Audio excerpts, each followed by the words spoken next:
मोदी से ज्यादा कोई अच्छा प्राइम मिनिस्टर नहीं मिल सकता। अगर मोदी जी के टाइम पर हमारे देश का कुछ नहीं हुआ तो आने वाले 50 सालों में कुछ भी नहीं होगा। पुत्र, कोई लीडर नहीं है। आप देखिए कौन सामने बैठा हुआ जो इस तरह की बात सोच सकता है कि टॉयलेट बनाया जाए। सोचा किसी ने आज तक कि स्कूल के बच्चों को टॉयलेट नहीं होता? सिर्फ आप खड़े हो जाते हो आप लाल किले पर, अगली बार पाकिस्तान ने हम पर हमला किया तो हम उसका मुंह तोड़ जवाब देंगे। यही कहते आ रहे हो आप 50 सालों से। एक शख्स आया है जिसने एक राह दिखाई है। अब राह में रोड़े बहुत होते हैं। ये किलविच के बाशिंदे भी होते हैं, शकुनी के भांजे भी होते हैं। तो प्रोग्रेस कितनी हुई उसमें मत आंकिए। सोचिए कि सामने कोई लीडर बैठा है जो मोदी जी की तरह सोच सकता है। माफ करना कोई नहीं है। इसलिए वोट कैसे बटेगा मुझे नहीं मालूम। ये बेशर्मी की तरह से ये सारी पार्टियां एक तरह जुड़ गई हैं। पिछले दिन मैंने किसी चैनल पे कह दिया कि बेशर्मी से जुड़े हैं, तो कांग्रेस वाले खड़े हो गए, सर आपको कैसा हक पड़ता है कि आप हमें बेशर्म कहें। मैंने कहा मैं सर्टिफिकेट दे रहा हूं, आपको लेना तो मत लीजिए। पर इससे ज्यादा बेशर्मी क्या होगी कि जिसको आप गाली दे रहे हो, जिसके साथ आपने झगड़े किए हैं, सिर्फ गोली नहीं मारी होगी शायद, पर जितने के आपने वर्ड्स के दागे हैं, उनको आप कहते हो चलो हाथ मिला लेते, चलो मिल लेते, चलो मिलते हैं थोड़े टाइम के लिए मिल लो। बस इस शख्स को हराना है। देश का कोई फायदा नहीं सोच रहा। इस शख्स जिसका नाम नरेंद्र मोदी है, उनको हराना है, बस उनका यही लक्ष्य है। आगे करोगे क्या आप?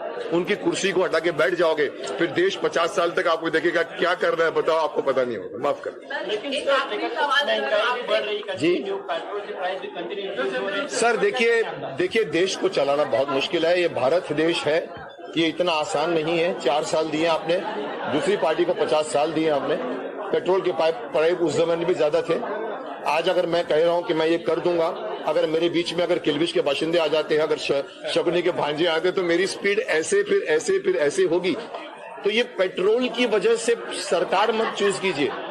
आपका 50 पैसा कम हुआ तो मैं आपको दूंगा, आपने 1 पैसा कम किया तो वोट नहीं दूंगा। This is not apply your mind.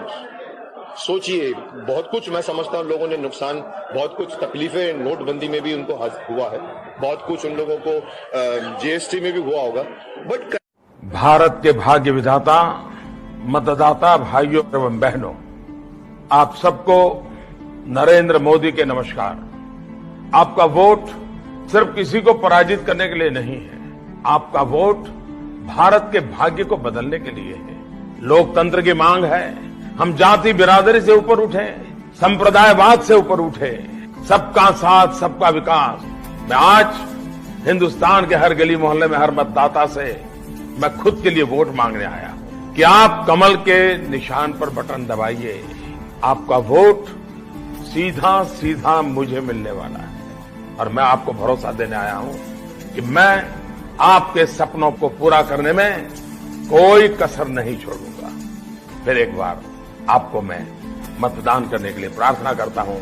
लोकतंत्र विजयी हो, भारत विजयी हो, भारत माता की।